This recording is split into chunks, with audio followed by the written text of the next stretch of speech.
Welcome to the annual DefCon convention. This meeting was held in exciting Las Vegas, Nevada from July 9th through the 11th, 1999. This is videotape number 23, The Myths of Hiring Hackers.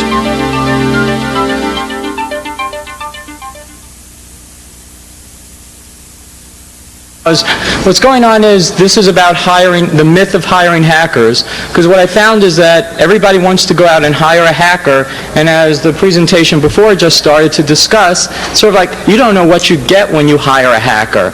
You know, you could get somebody like Mudge, or on the other hand, you could get somebody like the people that are out there trying to figure out that kill -9 is actually a Unix command and are trying to do that on Windows 95. So we're going around and, again, trying to figure out what's going on and talk about this. And, again, what I'm trying to do is a few things. First of all, distinguish what is actually the myth of hiring hackers, what is a hacker, what are real hackers, then go ahead and define skill sets, because part of the issue, I don't think I have it doesn't matter whether or not I have a slide for it because you're never going to see it anyway, apparently. But what's going to go on is what you're trying to hire when you hire somebody is a skill set, not an identity. Saying you're hiring a hacker is like hiring, oh, hire me because I wear like an earring and black T-shirts all the time, and I'll work for free for pizza. You know, that's the thing we want to address. First of all, again, the main issue is that the companies and government try to make you believe that hackers have some sort of unique skills and abilities that can't be picked up by other people. And we'll talk about that in a little bit. And since it was just after abc.com, another issue is the media feeds off the issue and lets everybody know what, you know, they let people know the impressions. Honestly, the government wants you to think that there is a major computer problem with hackers and that hackers are just the tip of the iceberg. In some ways that is true, but in other ways, honestly, what it is a way to justify things to Congress. I would somehow like to assume that Solar Sunrise, you know, what is it, the Cloverdale Teen Solar Sunrise, whatever you want to call it. It's just ironic that they started building it up. That's the most coordinated attack they saw to date, right before they asked for $63 million for the NIPC. So again, you know, just a few things going on there. The underlying issue is that being called a hacker is an identity that people take on themselves. You know, all of a sudden you walk around, you call yourself a hacker, and 60 Minutes is putting a camera in front of your face these days. You know, that's just not the right way. And again, there's no criteria. There's no skill set. You know, I was going to say there's no certification like for security professionals, but even that isn't saying anything either. But what you're doing is, you know, again, there's no way of knowing you're a hacker, you're a where's kitty, tool puppy, whatever you want to call yourself. And again, it's kind of like there are the good and skilled hackers that meet what you would call what I say the myth is. Again, when you look at the people like the Loft, the CDC, a bunch of other people going around, these people are people who actually could do everything the press says. Unfortunately, that's about, you know, 0.5% of the hacker population. And when you go out to hire a hacker, figure the odds. 99.5% of the time, you're not going to get somebody with Mudge's capability. And that's it. Okay, let's talk about identities. You know, this is a little bit of an esoteric thing because some people tend to like it. How many people are here from Penn State? No, nobody. Oh, well, one person. Actually, oh, okay. But anyway, people from Penn State, they wear that on their license plates. If you ever work with them, they have those little mugs on their desks. You go places. People from the military, a lot of people like it. Anybody here a Marine? You know, ooh-ah, you know? You go there, you play proud to be an American, and they line up, they stand up, you know. They love to be a Marines. Marines are in their identity. They just want to take on that identity and live with it. Then the worst one I ever saw is fraternities and sororities. Anybody in a fraternity or sorority? Those people join or were in a fraternity or sorority. Those people join those things because they have to be with a group of people. When you go around with them, they are no longer them. They are now Zeta Psi or whatever it is. And again, they go through a period of brainwashing for the most part. You know, you go through Hell Week. Again, some of the African American fraternities are really bad because you take on the identity. And that's a big thing. Getting the identity of those people is key to them. Also, sometimes anybody here from the D.C. area? Yeah. Fed? No, anyway. From the D.C. area? Yeah. I was a Fed. Anyway, but what you have there are Redskin fans. I mean, everybody was like cheering Redskins, Redskins, Redskins. It's like built into their identity. People have tattoos with Redskins. You can't get anywhere around a Redskin Day. Some radio personalities were making fun of Redskins and they got death threats. But again, it's the concept. You call yourself a hacker, it doesn't mean you're good. You call yourself a diehard Redskin fan, it doesn't mean you're like Darryl Green or something like that. But that's what people in the hacker community tend to want. Because again, Darryl Green is obviously a football player that gets on the field. The hacker identity is you just take it on and it's like there is no real field. Everybody could claim they're on the field and nobody knows the difference. Let's talk about why people want identities for the most part. It makes them part of something bigger. Again, it's not just their little existence. Now they are part of something. They could go to a bar and cheer with people they don't know, but they're one of the gang because they're Redskin fans or something like that. Or again, Penn State fans, God forbid. And again, the reality is no matter how red and gold you paint your face, you're never going to be a Redskin. Maybe the difference is if you start learning computer skills, maybe you could actually become that identity of being a hacker. So there is somewhat of a difference here. And also, people might appreciate this, no matter what your business card says, that doesn't automatically guarantee you're a quote-unquote security expert either. And that's a big issue these days because, again, I tend to think I'm more concerned about security people going around calling themselves security experts as opposed to hackers calling themselves hackers these days. So about the hacker identity first. The hacker identity, that's a really cool identity. First of all, let's think of where it started. The first time I found the term hacker used was the people at MIT. These were like the super cool first hackers. These were people for whom hacking actually meant something. And it really had, computers were just a part of it. They were looking for really cool things to do. For example, you know how you got those big, marble buildings and everything like that with a pyramid, what do you call those things? When brain dead, columns in front of there? They decided to rename buildings. So what they did was they went out and got styrofoam and engraved into the styrofoam letters, just like the letters that were up on the building, like Boone Hall or whatever it is over there. And they engraved, Hall of Computer Science Majors, and actually went ahead in the middle of the night and put these styrofoam things up on the wall. Then the next morning, people were trying to figure out if somebody actually defaced the building or they went ahead and did something cool. And yes, they did something cool. It was non-destructive and it was cool. At the same time, though, these people got state-of-the-art computers because MIT got really good stuff. However, the reality was they got really cool computers that they didn't know what to do with them because they never had any good user manuals because documentation wasn't a part of building a computer back then. So they went ahead and had to figure out how to use computers. They figured out how to fix the problems that they found and stuff like that. So the hackers at MIT were really true hackers in the sense of the word. They had to do computers. And again, it was the same thing for people who were hacking kind of up to like I'd say starting in the 1990s. If you really wanted to learn about computers, you had to teach yourself. There weren't any books out there. I mean, now you have like 1,000 books on Windows NT in some way, shape, or another. It doesn't take a lot of effort. You don't have to go ahead and play with the software anymore if you want to learn about it. So again, the same thing. The internet made information out there. You don't have to find the information out for your own, for yourself. So these people are it. Now, the identity started taking on. It's like, well, because of those first people, and again, Kevin Poulsen's one of the classic examples, doing stuff with computers from way back when. However, they got the impression of computer geniuses, but now these days, because a lot of people are really computer literate, anybody that knows how to use Microsoft Word and knows what a macro is considered a computer genius these days. And now hackers are trying to jump on this because they know a little bit more than Microsoft Word. They start going out, it's like, hey, I know there's this operating system called Linux, which is kind of better than Windows. And they say, well, let's push that.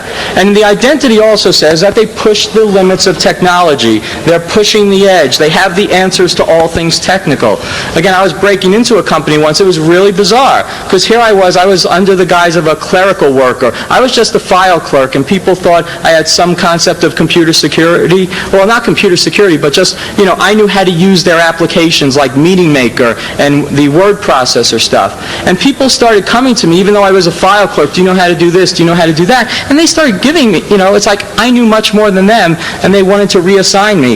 It's like, I left the company in 5 minutes, but that was okay. They still wanted me back, just for the computer stuff. Anyway, clueless government makes it a lot worse. Also, the media kind of feeds off the clueless government stuff. Again, who remembers the quote, "the most coordinated and sophisticated attack seen to date"? Who is that by? John Hamre, Assistant Secretary of Defense. What was this in reaction to? This was in reaction to 250 government websites attacked, right? They thought this was a national effort. They thought the North Koreans, the Russians, whoever was involved. And then lo and behold, they start saying, this is why we need millions of dollars. And 3 days later, they arrested, the 2 kids from Cloverdale, the analyzer, and a bunch of other people. And think about it this way. It's really hard to get caught over international lines. And this guy was caught over international lines. So could this guy have actually launched the most coordinated and sophisticated attack seen to date? But no. But what happened was the media painted themselves as doing this. And again, they exploited the RStatD vulnerability, which was published by the CERT 7 months before that. So what happened? These people who were attacked, who were totally clueless, they were totally clueless, by the way, because they didn't fix known problems.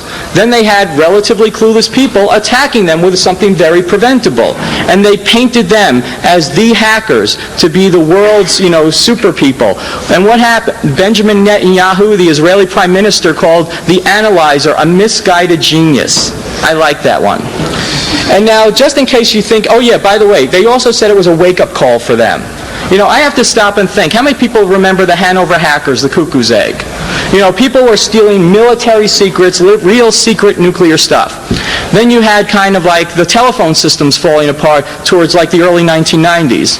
Should that have been a wake-up call?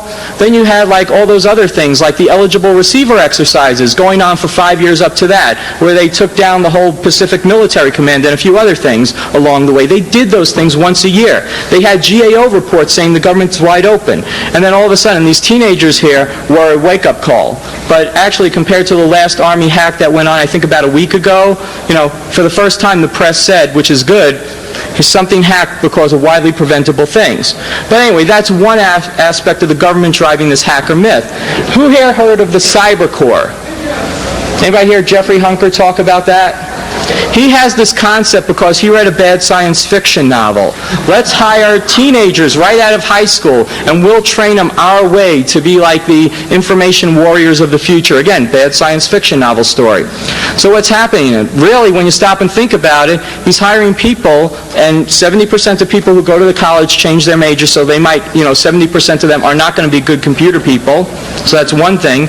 And then also, it's an insult to the people inside the government, because again, he says he wants people on the edge, or I'm sorry, maybe it was Richard Clark instead of him, but they want people on the edge. But really, look at the eligible receiver exercises where those people took over the government. Again, those people are very good and know they were not living on the edge. They were making $30,000 in the government, and they were very good. And the list of government planes keeps going on. Also, the media. Honestly, this conference makes great visuals for them. That was their quote. I mean, they love people with earrings, they love people with spiked hair and stuff like that, and they want to help drive some of this stuff. They want to show this. They want to show people popping around. They would love to see, at this conference, they would love to film people breaking into computers. The capture the flag doesn't really work for them because that kind of shows real skills, but it's a set-up environment. They would rather see people, ooh, come on, let's go up to your room and, if you're going to hack something, please let us film it type of stuff. Let's talk about the reality of the things. First of all, there are many hackers who fit the real identity, but again, there are many more that don't. And a claimed identity really doesn't indicate skills, and that's the issue. What you want to hire, again, if you're hiring people or you're looking to get a job, maybe you might work for some moron who says, ooh, you're a hacker, let me hire you.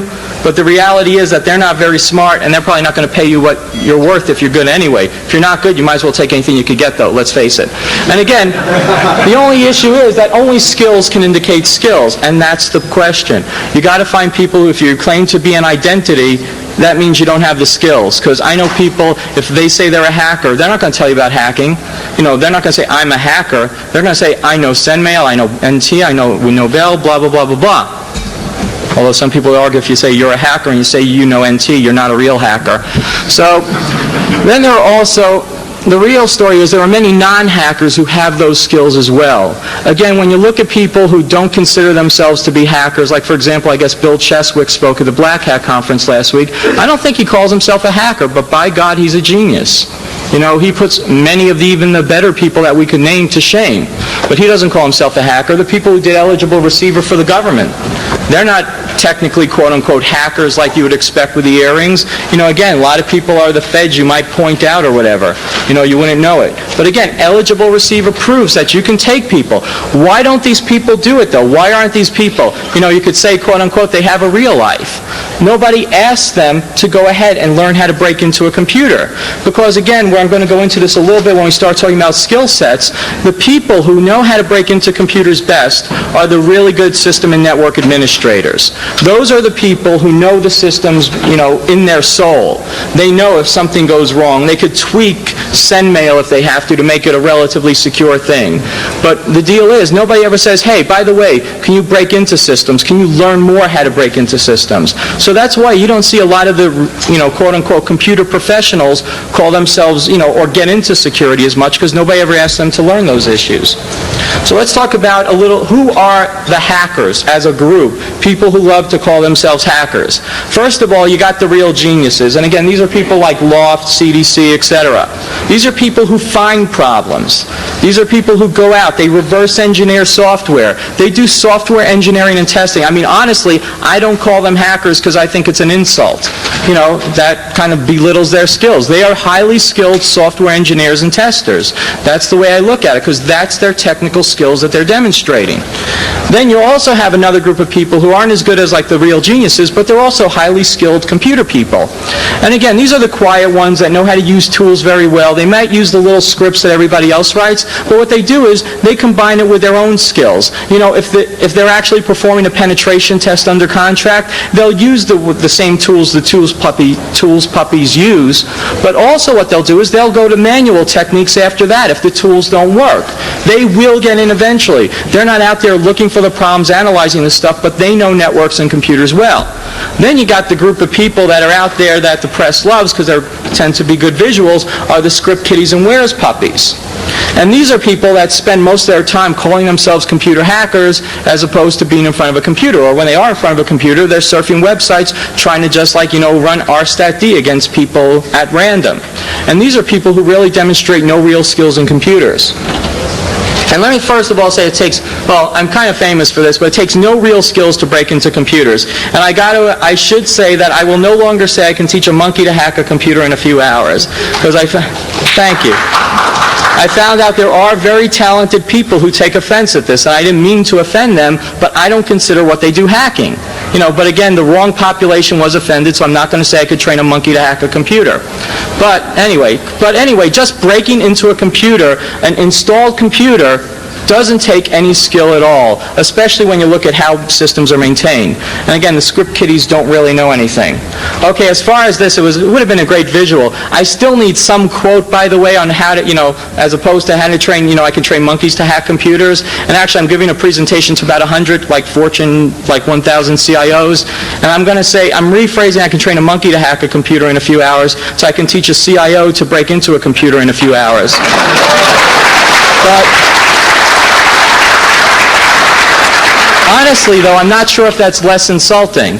In the meantime, I need something better. It doesn't catch the attention of people because, again, when I say that quote, I mean to get the attention of the press, that you don't look at like those damn website hacks that people keep doing and saying that this took computer genius. And then, honestly, you know, in my opinion, Kevin Mitnick did crimes. He deserves to go to jail, but they are honestly making a martyr out of him for people.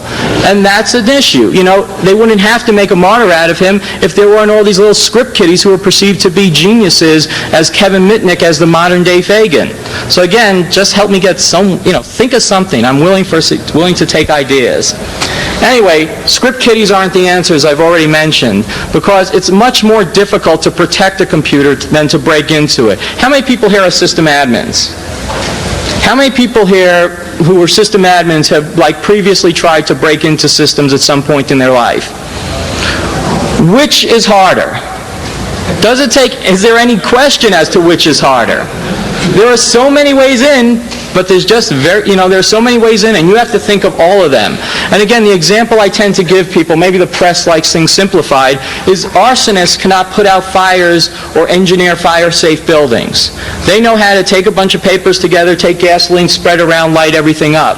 It's the same thing with script kiddies. They know how to take a bunch of tools, shoot it off at the websites and do it. But if you ever say, it's like, damn, the quote I really hate, it's like, well, they broke in, let them hire them to fix it. And it's like, first of all, that's kind of extortion in some ways. In the second place, the skill set doesn't fit.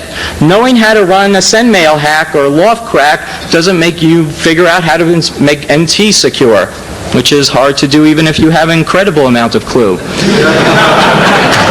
The next thing is, the script kiddies also tend to get frustrated and give up. If you hire a script kiddie, now protect my computer, they'll go, oh, well, here's how you break into it, blah, blah, blah, blah, blah. And it's like, wait a second, then you do it, it's like, damn, somebody broke in. It's like, then they'll try to fix, damn, somebody broke in again. Damn, somebody broke in. Oh, screw it. And then they'll do something else. And again, it tends to get old after a while, because, Kevin Polson was talking upstairs afterwards, after he spoke down here, and again, he was saying by the time he was caught, quote unquote, he was he was giving up computers except for the fact he was on the run, because it just got old. And Kevin is honestly one of the best people there ever was for doing what he did. And again, it got old to him. And honestly, script kiddies give real hackers a bad name, just like the guy was saying before me, because again, every time some website's hacked, anybody that calls himself the hacker for the right reason gets a black eye. Okay, let's look at chess first, because again, here's where maybe even script kiddies can be useful. There was a study done about the game of chess. They wanted to find out what differentiates a master from a grandmaster. And they went ahead and they looked at all facets of behavioral skills, cognitive abilities, and the like, just to find out how they can find a good grandmaster as opposed to a master. And the only difference they found is that grandmasters have more passion for it. Grandmasters love chess more than masters do. And it's the same thing. Let's look at it this way. If you're here at this conference, you're paying $50, you're paying your own way or whatever. Some of you honestly don't have the money, which is more impressive to come. You're not on corporate budgets. What's happening is you have some sort of passion for the industry. You have some sort of passion for hopefully not breaking into computers, but computers as a whole. So maybe the thought is that could make you a better computer professional who knows security. You're just kind of off, if you're a script kiddie, you're just off doing the way bad things, which could get you in jail. But again, they have the right passion, they're just putting it in the wrong place. So what I'm going to try to do now is kind of like say where you can fit in and maybe where you can direct your passion if you have one. And again, you have to see how well, in order to see if somebody's like a script kiddie who's going to go away or somebody who's like really passionate for it, when a script kiddie doesn't get in using his tools, they'll give up hacking. If they're not passionate, they'll go away and say, damn, that little script didn't work, I'll go find another one. And then when that one doesn't work, they'll go find another one. And after like the third or fourth script, they'll, who knows, hopefully find out women exist. But, and then maybe the people who do keep going on, who don't get in, those are the people who can eventually do the things that Loft does, like going ahead, finding computer programs and stuff like that, finding flaws within software that gets developed. Another problem, and this is one of my big pet peeves, is the security professional identity. Also, let's put in this, the intelligence professional identity, because I worked at NSA or CIA, and therefore I know about security. I would remind you that NSA and CIA still have janitors, and they don't know much about security usually either. So the deal is that security professionals, they also have to figure out why they're in the profession too. And again, most security professionals become one when their employer tells them they're a security professional, when they have to show up at a customer site. And typically, unfortunately, I found you get a lot of auditors who are handed ISS and say, please run the ISS Safe Suite against our customers, and remember to tell them that you're a security expert who's studied the industry for years.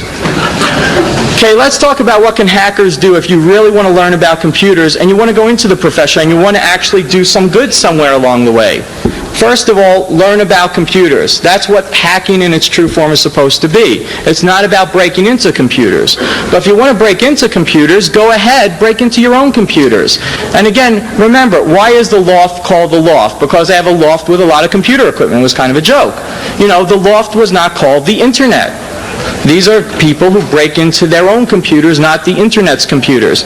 And again, also, study business reality, because people tend to forget about that, and saying, let's just get rid of Windows NT and that'll solve everything is not a business reality.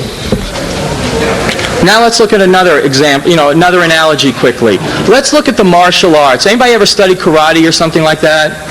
Everybody takes it when you're like 4 years old or something. Anyway, what is a karate master, a martial arts master? Those are people who have perfected the art. But what have they really perfected when you look at it? They've perfected about 12 to 24 basic moves. They know how to do the basics perfectly, and then they can combine the basics to do the right things. It's not like you're a 4th degree black belt and all of a sudden they teach you something that you've never seen before. They teach you how to you can do more advanced things because you've got the basics perfected. And again, perfecting the basics is the key. So let's look at the basics. First basic is software engineering. This is the concept of writing well-engineered and maintainable software. How many people know the term complexity? Software complexity. Well, honestly, in this group, I would have hoped a few more. What software complexity is, it's how well software is engineered. The lower the complexity, the more compact it is, the more narrow it is, the less likely there are to be bugs inside that software. When you learn how to do that, you can learn to be a software developer. You can also learn how to be better white box software testers. Because again, when you know how to engineer software, you look at things in a more specific way. And also making software upgrades. You see some software, you go in and improve it. And I want to remind you that Microsoft really needs this, and they pay really well.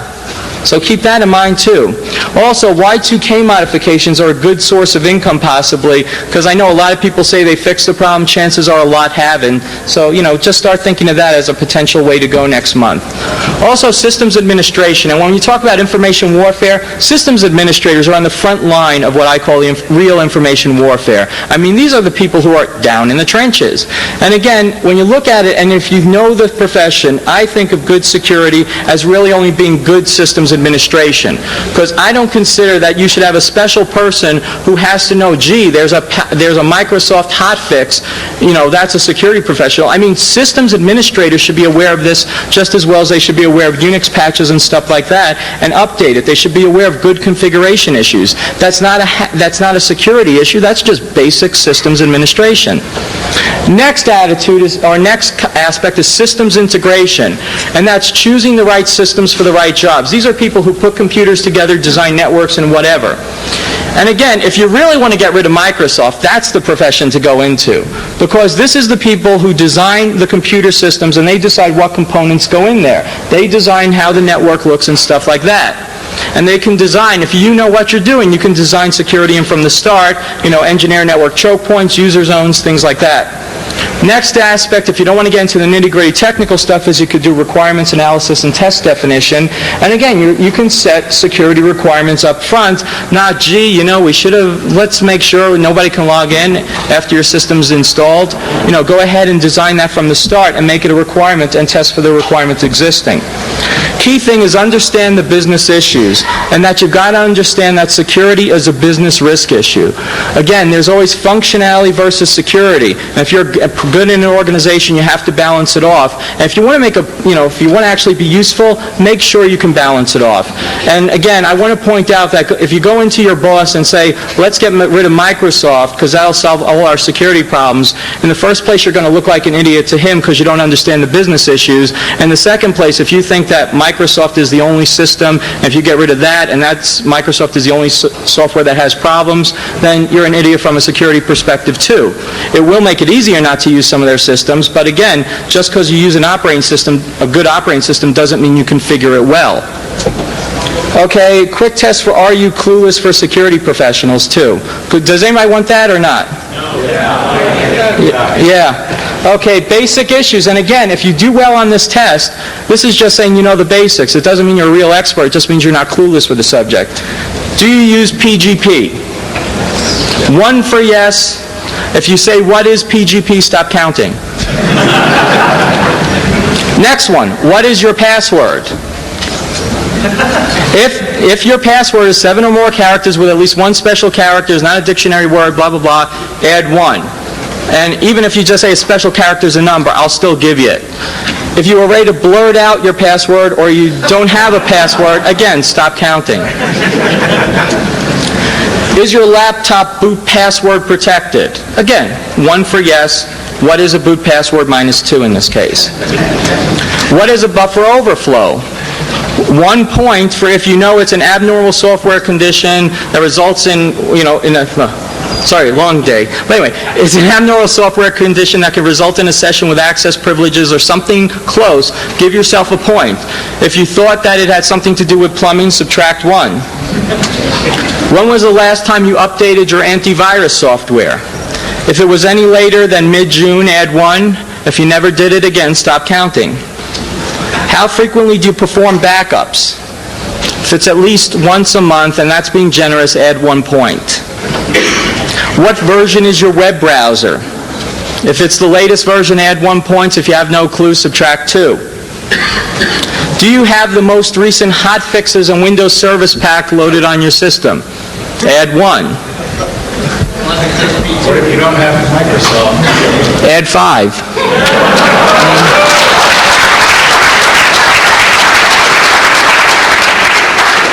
Do you know what bug track is? 1 point for yes. And again, if you actually thought it had something to do with insects, subtract 2. Do you have your hard drive with you or locked up? 1 point for yes. If you answered no and you are staying in the conference hotel, subtract 5. And again, that was the question. Again, those were 10 simple things, and those are just the basics, and that's an indication as if you know the basic issues of the profession. It doesn't mean you're any expert, it means you know the basics. And also see, because you should be preaching those things to your customers, and if you're not practicing what you preach, you don't deserve to be in the profession.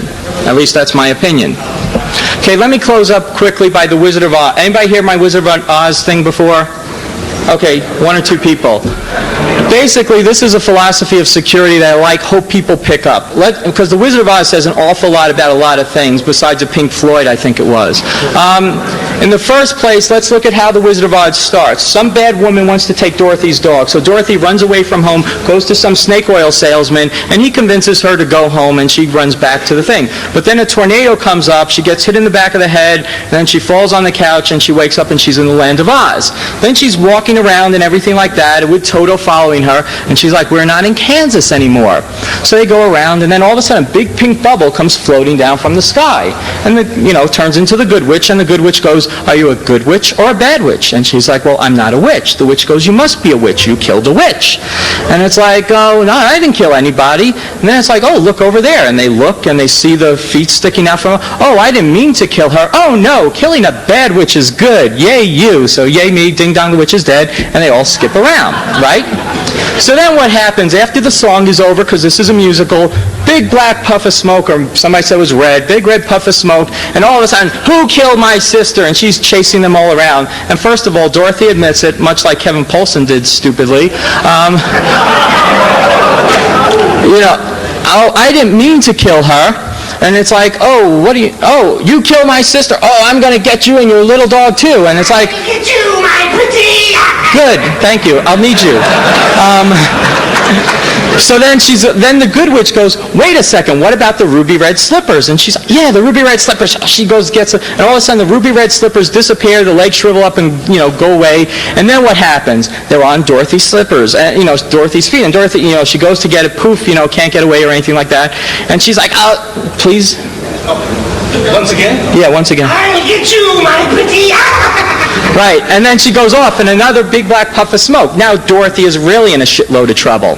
She's really, she's there. She killed this woman's sister. Now she has the only inheritance she wanted. And she's like, I just want to go home. And the good witch is like, oh, I can't help you, but go see the wizard, because the wizard can do everything. So they go up, follow the Albert Crow, follow the Albert Crow. Go off along the way. They meet the Scarecrow. He wants a brain. And Dorothy's like, well, I never met this guy, but what the hell? You're sitting here in a field with no brain. You might as well come with me. And he's like, okay. Then they go ahead and find the Tin Man. Tin Man's like, hey, if he's getting a brain, I want a heart, major organ, same thing. Okay, let's go with him. Then you got the Cowardly Lion. Cowardly Lion comes along. What happens? Oh, brain, heart, courage, no brainer, I'm going with him. So they go along the way, and like the bad witch is doing stuff, the good witch is doing stuff, and finally they get to the Land of Oz. They get to the Land of Oz, and what happens? Tell a sob story, they get in the gates, and then all of a sudden, they see Surrender Dorothy being written in the sky. This is key, remember this. They see Surrender Dorothy, and they're like, who's Dorothy? I'm Dorothy. Go to the wizard. So they go to the wizard, what happens? The wizard's like, what the hell am I going to do? I can't do a damn thing. I'm a sham. Everybody knows I'm a sham, so therefore, well, nobody knows I'm a sham. If I can't do anything for them, they'll think I'm a sham. I want her to get the hell out of here. So anyway, somehow, tell another sob story, and like the guy lets him in, and they see the wizard. The wizard's like, I'll give you everything you want. But what's he really thinking? The witch said, surrender Dorothy, right?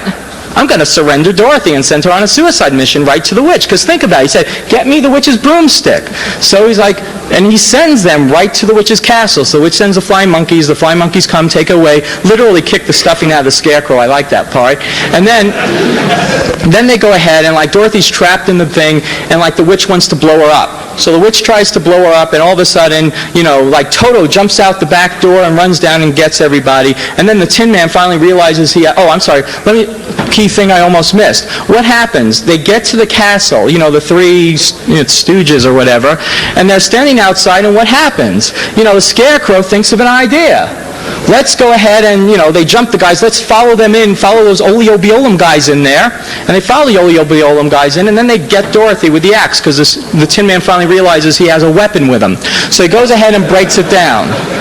And they get Dorothy out. But then again, this is the evil witch, and she's really one of the all-time classic movie witches, because she's evil to the core and always seems to know what she's doing. Anyway, they chase him, follow him up, get to the tower. And then what happens? They're in the tower, and all of a sudden, witch has him trapped, and he's like, now, Dorothy, I'm still going to get you. However, since I have this wonderful opportunity, you're going to watch all your friends die a horrible death in the meantime. So let's set the Scarecrow on fire. Dorothy, oh my goodness, she picks up a bucket of water, throws it on the Scarecrow accidentally, and remember, it wasn't accidentally, hits the witch, I'm melting, she's dead. And then they go around, and all of a sudden, it's like one of the Oleobiolum guys comes up, it's like, you've killed the witch. And Dorothy goes, I didn't mean to, and like she never got a clue yet. But then what happens is they're like, no, that's a good thing. And she's like, oh, can I have the broomstick? Yeah, go ahead, take it, get out. So they go, then they're back to the wizard. The wizard's like, what the hell am I going to do? Because he's saying that I try to get rid of her. I can't send her back to Kansas any more than anybody else. So he goes ahead and he says, go away. But Toto, the only creature in Oz that doesn't seem to have a rational thought in his head, is the only one that looks behind the curtain. He looks behind the curtain, and what happens? They see it's like this guy there. And all of a sudden, they're getting really pissed, right? So, and they realize that the Tin Man has an axe, but it's like he hasn't chopped me up yet, so that's a good thing. So what does the wizard do? He goes ahead and thinks, wait a second, okay, Scarecrow, you want a brain? You've been showing intelligence throughout this whole time. You've had a brain the whole time. You just don't have something to prove to yourself you have it. So here's a worthless piece of paper. And then he goes to the Lion. You want courage? Well, you've had courage the whole time. You went on that charade, that suicide mission. The only thing you don't have is a medal. Here's a worthless piece of tin. Now you can say you have courage. Tin Man, you want a heart? You've been crying the whole time. Get with the program. You have a heart. Go ahead and use this stuff. Here's a watch. And it's like, oh, and somebody says he is a wizard. Why is he a wizard? Because he showed them they had what they were looking for and needed the whole time. Then Dorothy says, well, there's nothing in there for me, even though you might still claim to be a wizard. And she goes, well, my gig here is up. I'm going to go back to Kansas in my balloon. Why don't you come with me? So anyway, what happens? He gets in the balloon. Toto jumps out just at the wrong moment in time. The balloon starts taking off. And then all of a sudden, the wizard, like most security professionals, doesn't know how to use the things he has, like the balloon can't turn it around, so he goes floating off. And then Dorothy's all depressed. Then all of a sudden, they're all talking, and then all of a sudden, a big pink bubble comes floating down from the sky. And what's the first thing that was said? Those ruby red slippers could have taken you home any time. Think about it. I would have smacked the bitch. Here she is. She gets them. She honestly gets them sent on a suicide mission just to teach Dorothy a lesson. No, it's to get a good movie. Let's face it. If she got to the Land of Oz and it was like, here's the ruby red slippers, go home. 5 minutes of black and white, 37 seconds of color, 2 minutes of black and white, the movie's over. It would have been like Bambi versus Godzilla, if anybody's ever seen that. But anyway, think about this. What's the real moral of the Wizard of Oz? The real moral of the Wizard of Oz is that you have what you need. And it's the same thing in the security profession. You have things like Bug Track out there. You have a lot of resources. The vendors usually have fixes for all the problems. You have internal scanning tools. You have Saint. You have Cops, Tiger, Tripwire. Some of the commercial things are also good and things like that. But, also just remember one thing. Who were the only two people killed in the Wizard of Oz? The two bad witches. First witch was killed how? Wicked Witch of the East. Tornado, a natural disaster. How was the Wicked Witch of the West killed? Accidental water damage. And those are the real problems. So before you start trying to protect yourself from hackers, make sure you take care of the real two problems that are in the, real disaster recovery things. And anyway, if you have, I don't know if I'm out of time or whatever, but I'm out of time. Okay, he says I'm out of time. So anyway, thanks.